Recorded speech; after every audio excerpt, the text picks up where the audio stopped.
अगर high court के अंदर जज, सुप्रीम कोर्ट के अंदर जज अगर कोई जातिवादी मानसिकता को लेकर बैठा है और किसी धर्म विशेष से बंधा है,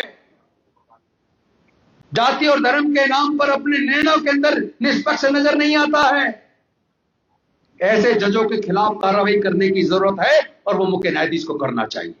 लेकिन जिन वर्गों को ईडब्ल्यूएस के नाम पे दिया वो तो पहले ही ओवर रिप्रेजेंटेड है, संख्या से कई गुना ज्यादा पहले से सरकार के अंदर नौकरियों में है, हर क्षेत्र में है। तो सुप्रीम कोर्ट ने स्टे क्यों नहीं दिया? ओबीसी के रिजर्वेशन पे कोर्ट में आते ही स्टे क्यों मिला? 2 साल क्यों लगे? और ईडब्ल्यूएस के मामले पर स्टे क्यों नहीं हुआ? ये हमारे सबसे बड़े न्यायालय की जातिवादी मानसिकता स्पष्ट दिखाई देती है। जब मैं अकेला अपने समाज के लोगों को ये सब कितने मुश्किल कष्ट झेलकर, कितना संघर्ष करके मैं इस कारवां को यहां तक लेकर आया और सबको मैं ये सब कुछ दे गया, जब मेरे इतने सारे लोग पढ़ लिख कर अधिकारी बनेंगे, वकील बनेंगे, डॉक्टर बनेंगे, जज बनेंगे, कलेक्टर बनेंगे, साइंटिस्ट बनेंगे, प्रोफेसर बनेंगे, सब मिलकर जब समाज को साथ लेके चलेंगे तो समाज को आगे निकल जाएगा। एक तो उन्होंने कहा कि आरक्षण 10 साल था, तो पहले क्लैरिटी ऑफ थॉट होना जरूरी है। आरक्षण 2 प्रकार का है, एक है शिक्षण संस्थानों में और सरकारी नौकरियों में आरक्षण, और दूसरा है राजनीतिक आरक्षण, पॉलिटिकल रिजर्वेशन। पॉलिटिकल रिजर्वेशन की सीमा 10 साल थी, जिसको सरकारें हर 10 साल बाद बढ़ाती हैं। लेकिन सरकारी नौकरी और शिक्षण संस्थानों का आरक्षण अनलिमिटेड है, तब तक है जब तक इक्वलिटी ना आ जाए। यह कॉन्स्टिट्यूशन में क्लियर है, तो यह कंफ्यूजन नहीं होना चाहिए। एक बात उन्होंने बहुत अच्छी की, बीजेपी झूठ फैलाती है तो हमें लोगों को सच बताना है। लोग ताकत को ढूंढ कहां रहे हैं? ये ताकत है कहां? क्या होती है ताकत? ताकत का स्वरूप कैसा, चेहरा कैसा है? ज्यादातर लोग ताकत से अनभिज्ञ हैं। वो ताकत खोज रहे एक सांसद में, वो ताकत खोज रहे एक विधायक में, वो ताकत खोज रहे एक मंत्री में। लेकिन हमारे संविधान में बेसिकली सरकार, ताकत सरकार के पास है, लेकिन सरकार के कई अंग हैं। मुख्य रूप से 3 अंग हैं, व्यवहारिक रूप से 4 अंग हो गए। एक है आपकी लेजिस्लेचर, विधायिका, चाहे वो विधानसभा हो या संसद हो, एक ताकत वहां है। दूसरी एग्जीक्यूटिव, कार्यपालिका, जिसमें आपका मंत्रिमंडल और ब्यूरोक्रेसी। तीसरा आपका न्यायपालिका, सर्वोच्च न्यायालय, उच्च न्यायालय, अधीनस्थ न्यायालय। लेकिन एक चौथा अंग है जो इन सबको प्रभावित करता है, वो है मीडिया। जब मीडिया ट्रायल किसी केस में शुरू होता है तो जज भी कई बार प्रभावित हो जाते हैं, उनके जजमेंट प्रभावित हो जाते हैं। जब मीडिया किसी मुद्दे को ज्यादा तूल देता है तो सरकारें प्रभावित हो जाती हैं, एमपी एमएलए प्रभावित हो जाते हैं। लेकिन उस मीडिया के अंदर आपकी कोई आवाज ही नहीं है। जैसा आदरणीय राहुल गांधी जी बोलते हैं मीडिया में, कितने दलित हैं, कितने आदिवासी हैं, कितने पिछड़े हैं, तो पता लगा है ही नहीं। तो जहां ताकत है वहां आपका प्रतिनिधित्व है या नहीं है, यह बहुत महत्वपूर्ण है। मीडिया में आपका कोई प्रतिनिधित्व है ही नहीं। उसके बाद दूसरी ताकत है वो न्यायपालिका, और चूंकि न्यायपालिका में सर्वोच्च न्यायालय और उच्च न्यायालय के अंदर कोई रिजर्वेशन नहीं है और उसका रास्ता जाता कॉलेजियम से। कॉलेजियम में आपके बेशक आज भारत के मुख्य न्यायाधीश गवई साहब हों, लेकिन अन्यथा पूरे देश में उच्च न्यायालय में और सुप्रीम कोर्ट के अंदर हमारा प्रतिनिधित्व ना के बराबर है। तो जो सत्ता के बेसिकली 4 अंग बन गए, उस 2 अंग में आपका प्रतिनिधित्व है ही नहीं। अब बचे 2 अंग, व्यवस्थापिका या विधायिका और दूसरा कार्यपालिका। कार्यपालिका में टॉप लेवल पे जो टॉप ब्यूरोक्रेसी है, जो भारत सरकार के लगभग 81 सचिव हैं और उनके ऊपर एक कैबिनेट सेक्रेटरी होता है पूरे देश में। ये जो अलग अलग मंत्रालयों के जो सेक्रेटरीज होते हैं, विभागों के जो सेक्रेटरीज होते हैं, स्टेट के अंदर प्रिंसिपल सेक्रेटरी और उसके ऊपर चीफ सेक्रेटरी होता है। इसी प्रकार केंद्र के अंदर सेक्रेटरीज और कैबिनेट सेक्रेटरी होता है।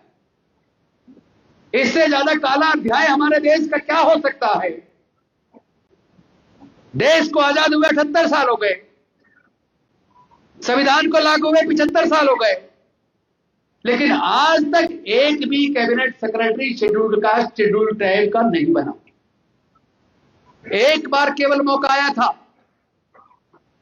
उत्तर प्रदेश कैडर से एक वरिष्ठ आईएएस थे हमारे माता प्रसाद जी, उनको कैबिनेट सेक्रेटरी बनना था। जो कैबिनेट सेक्रेटरी थे वो रिटायर हुए और प्रथम दलित कैबिनेट सेक्रेटरी बनने वाले थे माता प्रसाद जी। लेकिन सरकार की साजिश देखिए, जो रिटायर हुए थे उनको 6 महीने का एक्सटेंशन दे दिया और इस 6 महीने के अंदर माता प्रसाद जी रिटायर हो गए।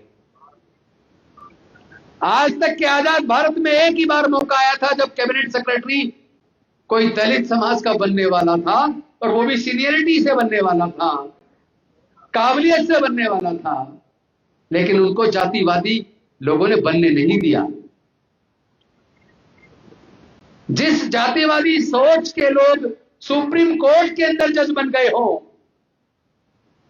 जिस जातिवादी सोच के लोग हाई कोर्ट्स के अंदर जज बन गए हो, और वहां आपको हमारा भरोसा तो जी न्यायालय में है।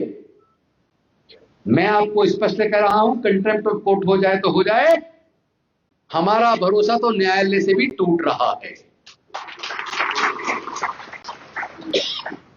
भंवरी देवी का केस याद होगा आपको, राजस्थान का सामूहिक बलात्कार हुआ भंवरी देवी के साथ। जब दबंग पकड़े गए, केस चला, तो हाई कोर्ट के जज ने यह कह के बरी कर दिया मुलजिमों को कि चूंकि जो मुलजिमान हैं वो स्वर्ण जाति के हैं और कंप्लेनेंट जिसके साथ बलात्कार हुआ वो अछूत समाज से है, स्वर्ण जाति के लोग अछूत समाज को छू ही नहीं सकते, इसलिए वो बलात्कार कर ही नहीं सकते, यह कह के बरी कर दिया। तो अगर हाई कोर्ट के जज की मानसिकता इस तरह की जातिवादी है, तो अब किससे न्याय की उम्मीद करोगे? इसी तरह का जजमेंट एक और हाई कोर्ट के जज ने दिया। यह बात थोड़ी पुरानी होगी, मैं लेटेस्ट बताता हूं। अभी जून के महीने में 2025 में उड़ीसा के अंदर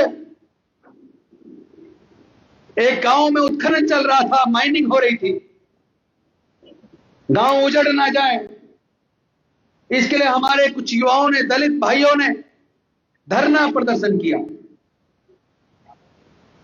बीजेपी की सरकार ने धरने को कुचलने के लिए हमारे दलित समाज के युवाओं के खिलाफ मुकदमा दर्ज करके जेल में डाल दिया। जब डिस्ट्रिक्ट कोर्ट से जमानत नहीं हुई, वो हाई कोर्ट गए। हाई कोर्ट ने जब जमानत का ऑर्डर किया, तो जमानत के ऑर्डर में एक शर्त लगा दी कि मुलजिम 3 महीने तक फला थाने में सुबह 6 बजे से 9 बजे तक साफ सफाई, झाड़ू पोछा करेगा, और पुलिस को हिदायत है कि वो उसको फिनाइल, पोछा और झाड़ू अवेलेबल कराएगी। तो वो हाई कोर्ट का जज जो जमानत में उसकी जाति को देख के शर्त लगा रहा है, और उसको वही काम दे रहा है जिसको वो वर्षों से जिसको मजबूरी में करता आया। उस जातिवादी जज से आप न्याय की उम्मीद करोगे? मैंने इसके ऊपर न केवल प्रेस कॉन्फ्रेंस की बल्कि मुख्य न्यायाधीश महोदय से निवेदन भी किया है। मैंने निवेदन किया, इस तरह के जजमेंट देने वाले जजों की सूची बनाइए। अगर हाई कोर्ट के अंदर जज, सुप्रीम कोर्ट के अंदर जज अगर कोई जातिवादी मानसिकता को लेकर बैठा है और किसी धर्म विशेष से बंधा है, जाति और धर्म के नाम पर अपने निर्णयों के अंदर निष्पक्ष नजर नहीं आता है, ऐसे जजों के खिलाफ कार्रवाई करने की जरूरत है और वो मुख्य न्यायाधीश को करना चाहिए। सरकार का कोई धर्म नहीं होता। पूरे देश के लोगों को यह बात समझ आनी चाहिए, हमारा सबसे बड़ा जो धर्म है वो हमारे देश का संविधान है। संविधान ही धर्म है। भारत विविधताओं से बना है। हर 50 किलोमीटर में भारत में जाति, ये समझ लीजिए, भाषा बदल जाती है, संस्कृति बदल जाती है, हजारों जातियां हैं, अनेकों धर्म हैं। इतनी विविधताओं वाला देश जो आजादी से पहले 562 रियासतों में बटा था, ऐसे भारत को जो 6743 जातियों में बटा हो, जो अनेकों धर्मों में बटा हो, जहां अनेकों भाषाएं हो, अनेकों संस्कृतियां हो,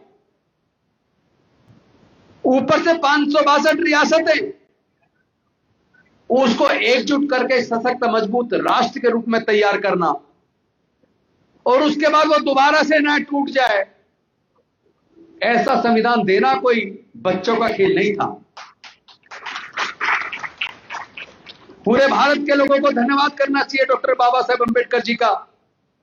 उन्होंने इतनी विविधताओं के बावजूद एक ऐसा संविधान दिया, क्योंकि भारत के इर्द गिर्द के देशों में भी प्रजातंत्र था, लेकिन वहां प्रजातंत्र खत्म हो गया। अगर भारत को छोड़ दे तो भारत के चारों तरफ के देश, चाहे वो पाकिस्तान हो, चाहे वो नेपाल हो, चाहे वो बांग्लादेश हो, चाहे वो म्यांमार हो, चाहे वो श्रीलंका हो, इन सब देशों को देखिए कि उनका प्रजातंत्र कितना बुरी तरीके से ध्वस्त हुआ। और इतनी विविधताओं के बावजूद अगर भारत मजबूती के साथ एकजुट होकर खड़ा है तो ये डॉक्टर बाबा साहब अम्बेडकर की कार्यकुशलता, उनकी योग्यता, उनकी क्षमता, उसका नतीजा है। सरकार बन गई आपकी, आपने सोचा कि अब तो ताकत हमारे हाथ में आ गई। मान लो पिछड़े वर्ग से जीतू पटवारी जी आते हैं और हमने मुख्यमंत्री बना दिए। अब इनके मन में मुझे दलितों को, पिछड़ों के लिए, आदिवासियों के लिए कुछ करना है। ये खुद करेंगे या अपने सेक्रेटरीज को कहेंगे? ये अपने आईएएस को तो डायरेक्शन देंगे कि ये योजना बना के लाइए, मुझे इन वर्गों के लिए कुछ करना है। पहली बात तो वो अधिकारी अगर जातिवादी मानसिकता वाला है, उसके मन में अगर सामाजिक न्याय नहीं है, तो वो उस जो ये बनवाना चाहते हैं योजना, उस योजना को बना के नहीं लाएगा। उनको राजनीति भी करनी है, विपक्ष के हमले भी झेलने हैं। उसको सबको करते हुए उनको याद आएगा 6 महीने बाद कि मैंने अपने अधिकारी को कुछ योजना बनाने के लिए कहा था। ये उससे पूछेंगे क्या हुआ, हमको कहा था योजना बनाने के लिए। क्योंकि उसने बनाया नहीं है, जानबूझ के नहीं बनाया, वो कहेगा जी बस बन रही है, तैयार हो रही है। फिर ये गुस्से में आएंगे, डांट के कहेंगे मुझे इतने दिन में चाहिए, वरना सोच लेना। गाली तो दे नहीं सकते, संवैधानिक पद पे है, कानूनी बाध्यताएं भी है, नैतिकता भी कोई चीज होती है। तो ये संवैधानिक तरीके से निश्चित दायरे में रह के उनको डांटेंगे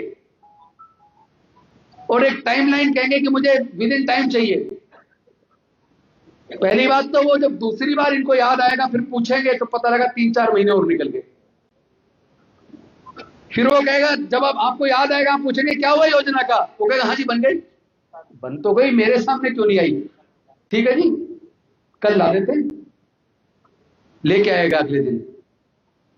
इन्होंने देखा, इन्होंने कहा भी इसमें ये कुछ चीजें ऐड करो, जो आप बना कर आए इसमें कुछ और सुधार करो। वो लेके जाएगा, फिर कई महीने खा जाएगा। उसके बाद फिर इनको याद आएगा, फिर पूछेंगे क्या हुआ योजना का, कैबिनेट नोट आना था। वो कहेगा जी कैबिनेट नोट तैयार है, एक बार आप फाइनल कर दो। ये देखेंगे, पढ़ेंगे, कहेंगे ठीक है फाइनल। उसके बाद सीधे कैबिनेट में नहीं लगता, मैं आपको बता दूं। फिर वो कहेगा जी मैं लॉ डिपार्टमेंट से, प्लानिंग डिपार्टमेंट से, फाइनेंस डिपार्टमेंट से कमेंट ले लूं, वेटिंग करा लूं। फिर वेटिंग में लग जाएंगे 2-3 महीने।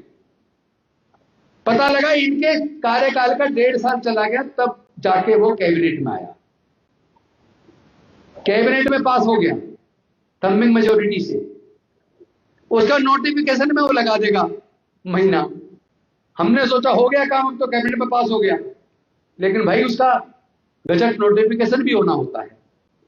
1-1.5 महीना वो उसमें खा जाएगा। चलो वो मान लो वो भी हो गया, अब तो लागू हो जाना चाहिए। क्योंकि उसकी नीयत नहीं है लागू करने की, वो अपने ही किसी आदमी से हाई कोर्ट में पब्लिक इंटरेस्ट लिटिगेशन लगवाएगा, और वहां पे जज साहब बैठे हैं उसी जातिवादी मानसिकता के,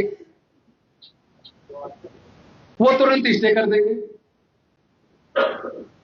कहेंगे सरकार जवाब दाखिल करे 6 महीने के अंदर।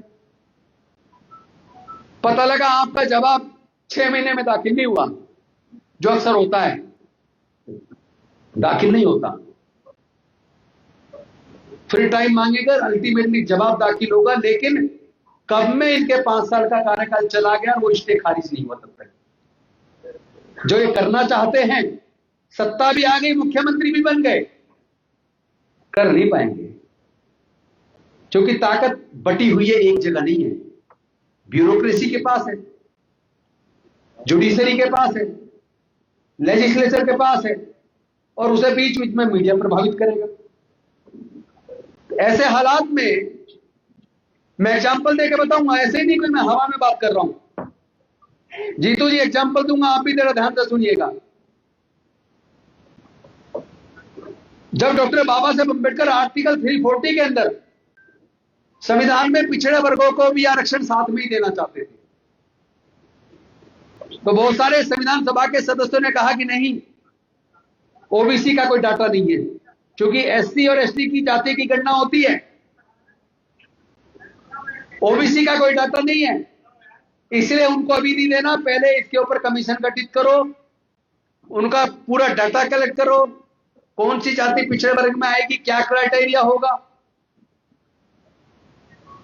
उसके बाद लागू करेंगे। तो काका कालेलकर आयोग बन गया, रिपोर्ट आई, रिपोर्ट खत्ते में।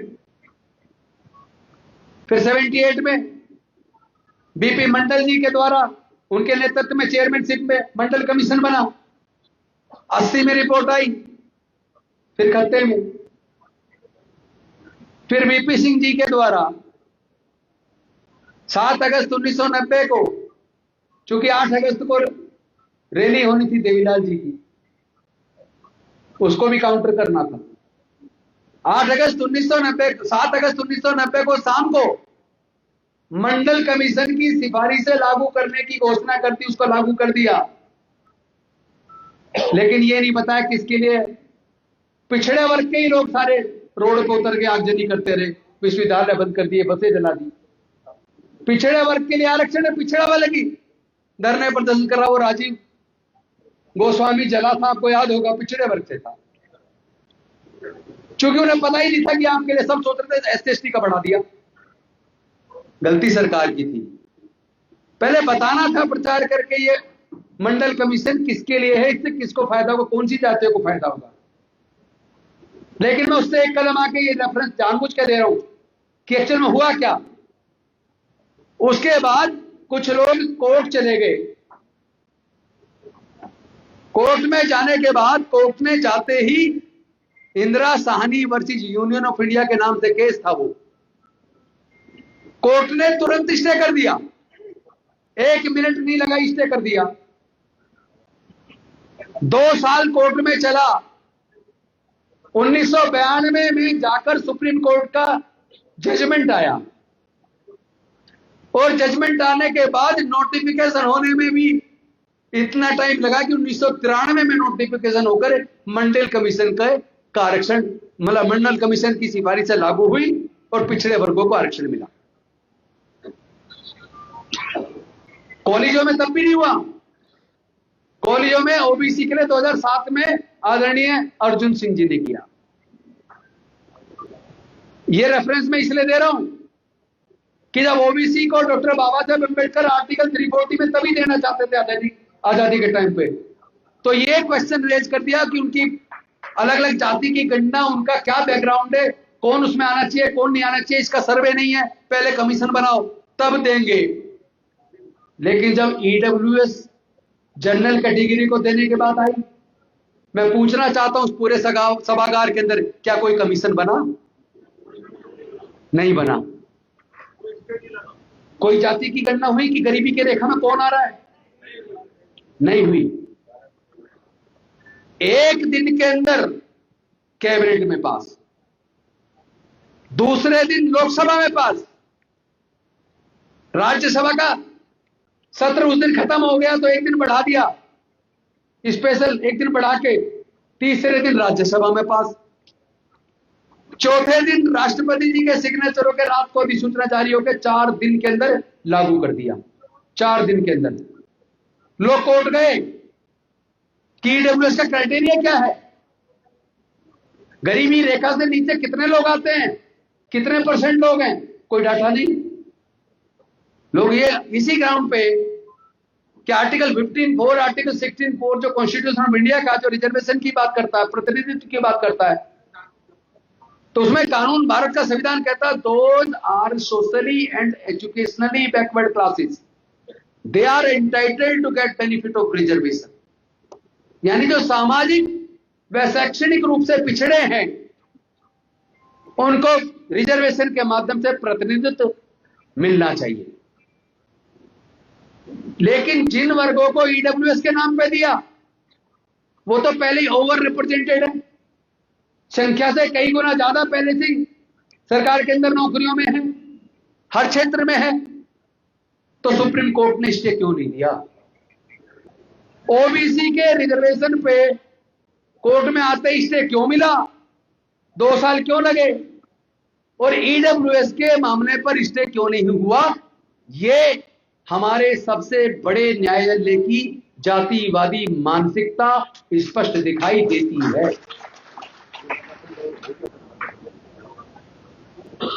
अब सवाल यह है कि हम लोग जो बोलने लायक बने हैं, अगर राजेंद्र गौतम आज आपके बीच बोल रहा है, अगर मैं एक वकील बना, डॉक्टर बाबा साहेब अम्बेडकर अगर एजुकेशनल इंस्टीट्यूशन में रिजर्वेशन न दिलाते तो दिल्ली के कैंपस लॉ सेंटर में मेरा एडमिशन नहीं होता, तो मैं वकील न बनता। अगर डॉक्टर बाबा साहेब अम्बेडकर रिजर्वेशन न दिलाते तो मैं 2 बार एमएलए भी नहीं बनता, मंत्री तो बहुत दूर की बात है। तो हम तो आज जो भी बने, कोई जज बना, कोई कलेक्टर बना, कोई साइंटिस्ट बना, कोई प्रोफेसर बना, कोई वकील बना, कोई जो भी हम बने हैं, बोलने के लायक बने हैं, ये किसी की कुर्बानी की वजह से बने हैं। कहीं ना कहीं हम समाज के लिए गद्दार साबित हुए हैं। हमें यह सब कुछ देने के लिए डॉक्टर बाबा साहेब अम्बेडकर जी ने अपने 5 में से 4 छोटे छोटे बच्चों को गंवा दिया, अपनी जवान पत्नी माताबाई रमाबाई को गंवा दिया, अपना पूरा जीवन जलाकर, पूरे जीवन संघर्ष करके इस देश के अनुसूचित जाति जनजाति के लोगों की हजारों साल की गुलामी को तोड़कर शिक्षण संस्थानों में रिजर्वेशन से, सरकारी नौकरी में रिजर्वेशन देकर, एमपी एमएलए काउंसलर हर जगह पॉलिटिकल रिजर्वेशन देकर हमको अगर ये ताकत दी है, अकेले डॉक्टर बाबा साहेब अम्बेडकर की कुर्बानी की वजह से मिली है। आपको याद होगा 18 मार्च 1956 को आगरा की भूमि में चक्की पाठ बौद्ध विहार पर डॉक्टर बाबा साहेब अम्बेडकर आए थे और उन्होंने बड़े दुखी मन से कहा था कि मुझे मेरे समाज के पढ़े लिखे लोगों ने धोखा दिया। मैं ये उम्मीद करता था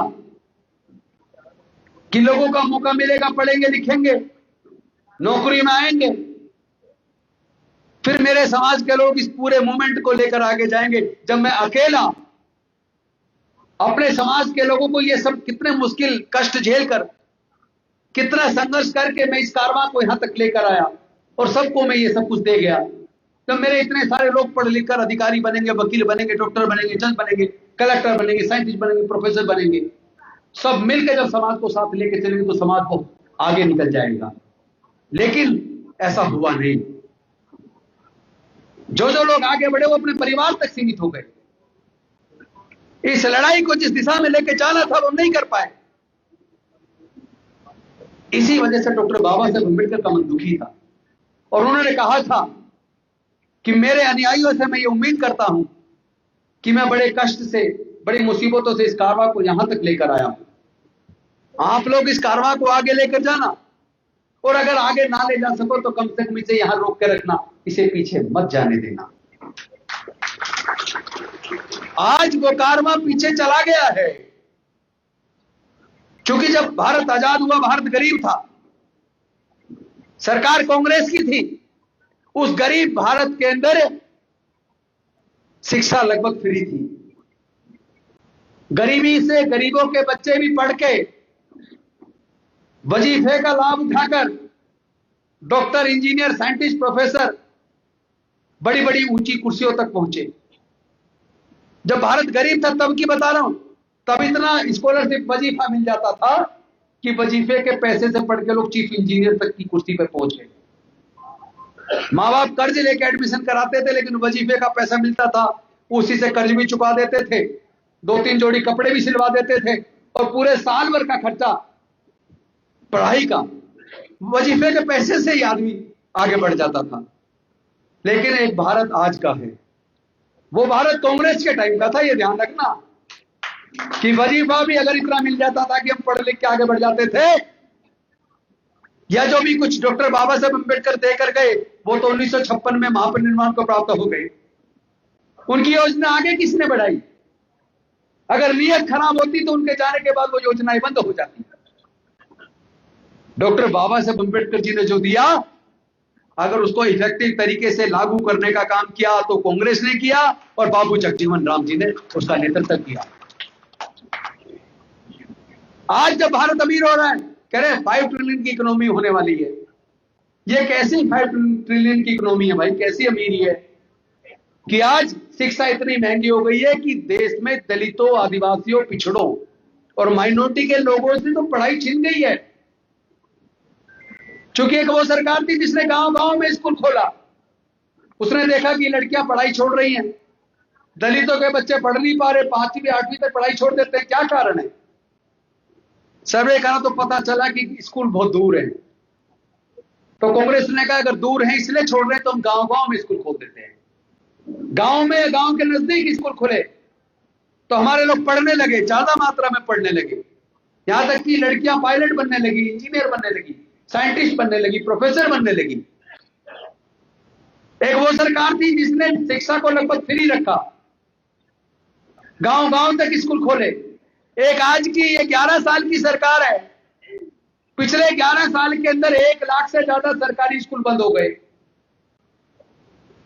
जो विदेश पढ़ने के लिए पैसा मिलता था वो लगभग बंद हो गया।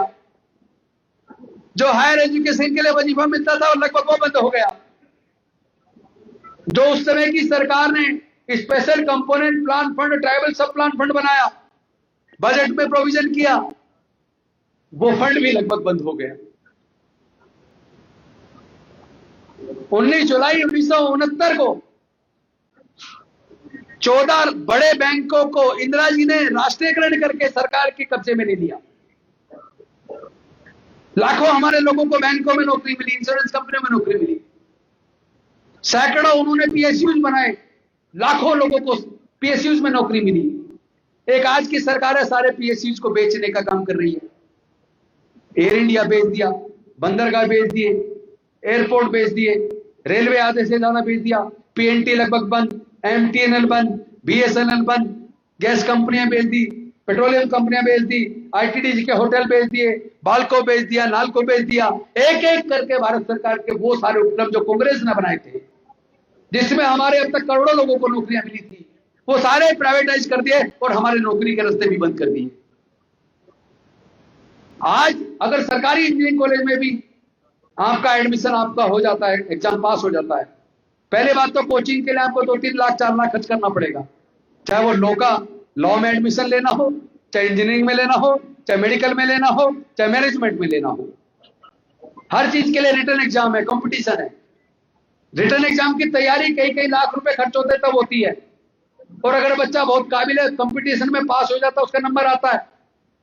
एनएलयू के अंदर लॉ करने के लिए 5 साल की डिग्री करने के लिए 25 लाख चाहिए। इंजीनियरिंग कॉलेज में, सरकारी इंजीनियरिंग कॉलेज में 4 साल की डिग्री करने के लिए 15 से 20 लाख चाहिए। भाई अपने बारे में सोचो ना, SC/ST के 99% लोग ऐसे हैं जिनके पूरे परिवार की इनकम 5,000 से 20,000 रुपए के बीच है। केवल 1% लोग ऐसे हैं जो रिजर्वेशन से अच्छी नौकरी में आ गए या कोई छोटा मोटा व्यवसाय कर लिया। 1% लोग तो इस पढ़ाई का, आज की इस पढ़ाई का खर्चा उठा सकते हैं। 99% लोग अपने बच्चों की हायर एजुकेशन का खर्चा नहीं उठा सकते। और SC/ST तो छोड़िए, स्वर्ण जाति के भी 75 से 80% लोग आज की इस महंगी शिक्षा का खर्चा नहीं उठा सकते। तो ये सरकार ने आगे बढ़ाने की बजाय आपके आगे बढ़ने के रास्ते ही बंद कर दिए, सरकारी नौकरियों के रास्ते बंद कर दिए, आपका वजीफा भी खत्म कर दिया, आपकी फेलोशिप भी खत्म कर दी। तो एक सरकार है जो छीन रही है और एक सरकार है जो दे रही है। फूड सिक्योरिटी बिल किसने दिया? कांग्रेस ने। राइट टू इंफॉर्मेशन एक्ट किसने दिया? सूचना का अधिकार, कांग्रेस ने। 100 दिन की रोजगार गारंटी मनरेगा किसने दिया? Right to education, right to employment, Congress ने। राइट टू एजुकेशन किसने दिया? कांग्रेस ने। गरीब समाज के लोगों को खेत की जमीन के पट्टे, रेजिडेंशियल प्लॉट के पट्टे किसने दिए? कांग्रेस ने। सैकड़ों PSUs बना के करोड़ों लोगों को नौकरियां किसने दी? कांग्रेस ने। एक देने वाली सरकार थी और एक छीनने वाली सरकार है। और इस बीच जो नई नई पार्टियां बन रही हैं, पूरा काफिला होता है गाड़ियों का। अभी तो ये भी सोच रहे लोग गाड़ी आ कहां से रही है, उस गाड़ी में पेट्रोल कहां से आ रहा है। जो पेट्रोल दे रहे हैं, अगर पेट्रोल का पैसा ही बंद कर दिया, गाड़ी रुक जाएंगी। हमारी वोट हमारी ताकत होनी चाहिए। हमने अपनी वोट की वैल्यू नहीं समझी, क्योंकि जब अंग्रेजों से डॉक्टर बाबा साहब अम्बेडकर डायलॉग कर रहे थे, जो अंग्रेजों से लड़के वो हमारे लोगों को दिलवाना चाहते थे, उस वक्त जो चर्चा हुई कि वोट का अधिकार किसको मिलना चाहिए, तो सरकार चाहती थी वोट का अधिकार इनकम टैक्स पे ही को मिलना चाहिए। जो ग्रेजुएट है उनको ग्रेजुएट को मिलना चाहिए, जो बड़े जमींदार हैं, रजवाड़े हैं, उनको मिलना चाहिए। लेकिन डॉक्टर बाबा साहब अम्बेडकर अंग्रेज सरकार के सामने अड़ गए। उन्होंने कहा मनुस्मृति की वजह से हमारे लोगों को पढ़ने नहीं दिया तो ग्रेजुएट कहां से बनते? मनुस्मृति की वजह से हमारे लोगों को व्यापार नहीं करने दिया तो व्यापारी कहां से बनते? और व्यापारी नहीं बनते तो इनकम टैक्स पे ही कहां से बनते? मनुस्मृति की वजह से संपत्ति का भी अधिकार नहीं था तो हम लोग बड़े जमींदार कहां से बनते? डॉक्टर बाबा साहब अम्बेडकर सरकार के सामने अड़ गए और उन्होंने कहा कि वोट का अधिकार सबको बराबर रूप से मिलना चाहिए, स्त्री हो या पुरुष हो, अमीर हो या गरीब हो, पढ़ा लिखा हो या अनपढ़ हो, कोई भी हो, सबको एक वोट का अधिकार होना चाहिए और सबकी वोट की कीमत बराबर होनी चाहिए। लेकिन हमने उस वोट की इतनी मुश्किल से जो बाबा साहब ने वोट दिलवाई थी, हमने उसका क्या किया? 5,000 रुपए में, शराब की बोतल में, 10-20 किलो अनाज में अपनी वोट बेच दी। ऊपर से जो छोटी छोटी नई नई पार्टी बन रही है बीजेपी के पैसे से, हमारी वोट को बांट के वो उनको सत्ता में ला रही है, उनको जो मनुवादियों को जिन्होंने इस देश के संविधान को बदलने का संकल्प लिया है, उस मनुवादी सरकार को जिसने जब डॉक्टर बाबा साहब अम्बेडकर हिंदू कोड में लाकर हिंदू महिलाओं को अधिकार देना चाहते थे, उस वक्त डॉक्टर बाबा साहब अम्बेडकर और पंडित जवाहरलाल नेहरू के दिल्ली के रामलीला मैदान में पुतले जलाए थे। कृपात्री महाराज, हिंदू महासभा के कृपात्री महाराज को आगे करके पूरा आंदोलन बाबा साहब के खिलाफ छेड़ दिया। तो डॉक्टर बाबा साहब अम्बेडकर जी ने सोचा कि अगर मैं इस देश की हिंदू महिलाओं को उनका अधिकार नहीं दे सकता, पति जालिम और क्रूर है तो उसको तलाक का अधिकार नहीं दे सकता, जवानी में मर जाए तो दूसरी शादी करने का अधिकार नहीं दे सकता, पिता पति की संपत्ति में हक नहीं दे सकता, पति छोड़ दे तो गुजारा भत्ता लेने का हक नहीं दे सकता, तो मुझे फिर इस देश में मुख्य कानून मंत्री बने रहने का क्या हक है? और उन्होंने इस देश की महिलाओं के हक अधिकार को सुनिश्चित करने के लिए कानून मंत्री के पद से त्यागपत्र दे दिया। इसी तरह की सिचुएशन मेरे सामने आई जब 5 अक्टूबर 2022 को हजारों लोगों के साथ मैंने डॉक्टर बाबा साहब अम्बेडकर की 22 प्रतिज्ञाएं दोहराई, बौद्ध धर्म की दीक्षा ली। तो केजरीवाल जी ने मुझे कहा स्थिति बहुत बिगड़ गई है, अब 2 रास्ते में से एक रास्ता तुम्हें चुनना पड़ेगा, या तो मेरी कैबिनेट में मंत्री रहो, ये अम्बेडकरवादी मिशन चलाओ, बोलो क्या करना है। मैंने कहा मैं रिजाइन भेज रहा हूं, मैं डॉक्टर बाबा साहब अम्बेडकर मिशन नहीं छोड़ सकता। तो बाबा साहेब अम्बेडकर की वजह से वकील बने, उनकी वजह से विधायक बने, उनकी वजह से मंत्री बने, अब इस मंत्री की छोटी सी कुर्सी के लिए बाबा साहब को छोड़ दूं? मैंने कहा मैं जा रहा हूं, तुम भी खत्म हो जाओगे। तथागत बुद्ध ने कहा हर चीज अनित्य है, जो भी चीज दुनिया के अंदर आई है उसका अंत भी तय है। तो ऐसी कोई कुर्सी नहीं हुई जब आदमी मरता बांध के साथ ले जाए। सबकी जानी है और सबको मरना है, मुझे भी मरना है और मोदी जी को भी मरना है। ये तो खामेखा पागल हो रहे हैं, खामेखा पागल हो रहे हैं। अरे भैया ये जानी तय है, अब नहीं जाएगी, 2 साल बाद चली जाएगी। वैसे तो आरएसएस वाले छीनने वाले जल्दी। तो आज आपको समझना पड़ेगा समाज से बढ़ के कुछ और कुछ नहीं हो सकता। समाज के सम्मान, स्वाभिमान और इज्जत आबरू से बढ़ के कुछ नहीं हो सकता। सारी कुर्सी छोटी है, समाज का सम्मान स्वाभिमान सबसे ऊपर है।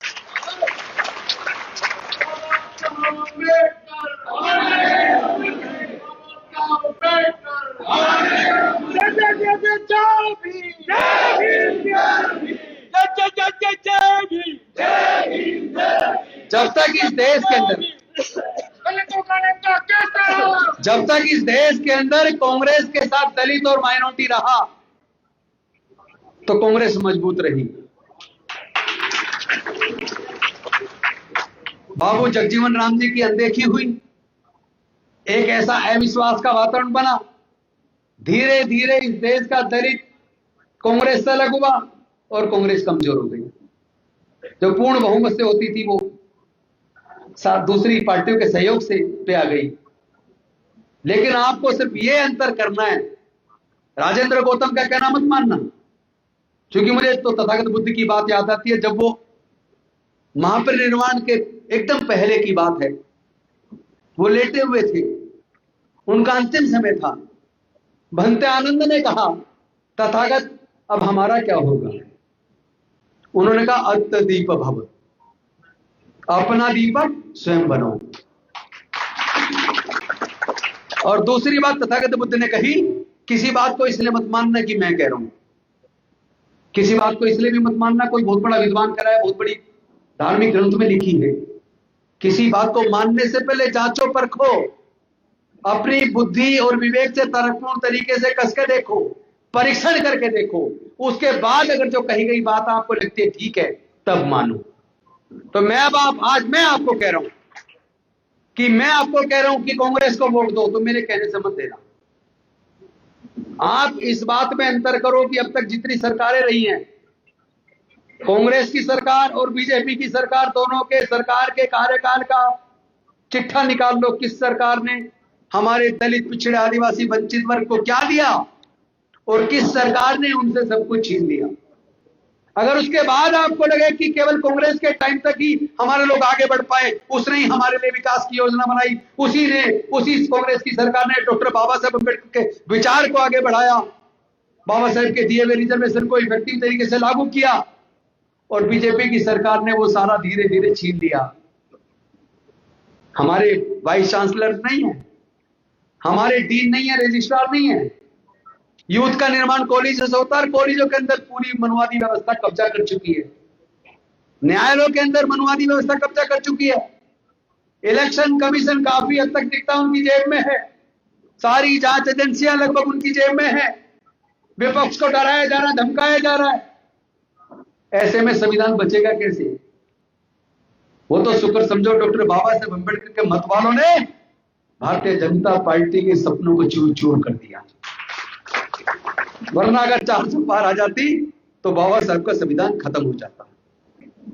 अंत में मैं एक बात कहना चाहूंगा, संविधान खत्म बेशक ना हुआ हो, पर जो डॉक्टर बाबा साहेब अम्बेडकर देकर गए थे 70% छीन चुका है, 30% बचा है। वो 30% आने वाले 10 से 15 साल में खत्म हो जाने वाला है। अगर आप नहीं चाहते कि वो खत्म हो, और अगर आप चाहते हैं जो 70% छिना है वो वापस मिले, अगर आप नहीं चाहते कि आपके बच्चे पैसे के अभाव में पढ़ाई छोड़ दें और मजदूर बन जाए, क्योंकि जो मजदूर बन जाएगा वो मजबूर हो जाएगा, जो मजबूर हो जाएगा वो गुलाम हो जाएगा। अगर आप नहीं चाहते आपके आने वाले बच्चे दोबारा से गुलाम हो, जो 3000 साल की गुलामी डॉक्टर बाबा साहेब अम्बेडकर ने तोड़ी थी और फिर से समाज गुलामी की तरफ बढ़ गया है, अगर आप नहीं चाहते हमारे बच्चे फिर से गुलाम हो तो इस लड़ाई को लड़ना होगा। अंधविश्वास पाखंडवाद को छोड़ना पड़ेगा। भारतीय जनता पार्टी ने धर्म को सत्ता पाने का हथियार के तौर पर इस्तेमाल किया है। आप संविधान को ही अपना धर्म मान लो, एकजुट हो जाओ,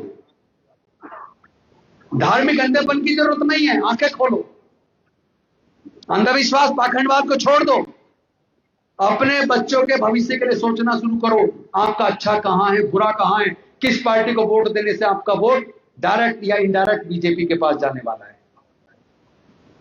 यह सोचना पड़ेगा, चिंतन का विषय है।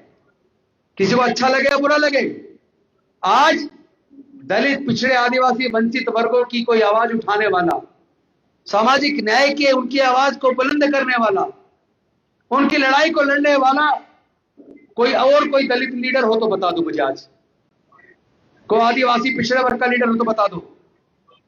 राहुल गांधी से अलग ईमानदारी के साथ मोदी की आंख में आंख डाल के सामाजिक न्याय की, जाति जनगणना की बात कोई करने वाला हो तो बता दो।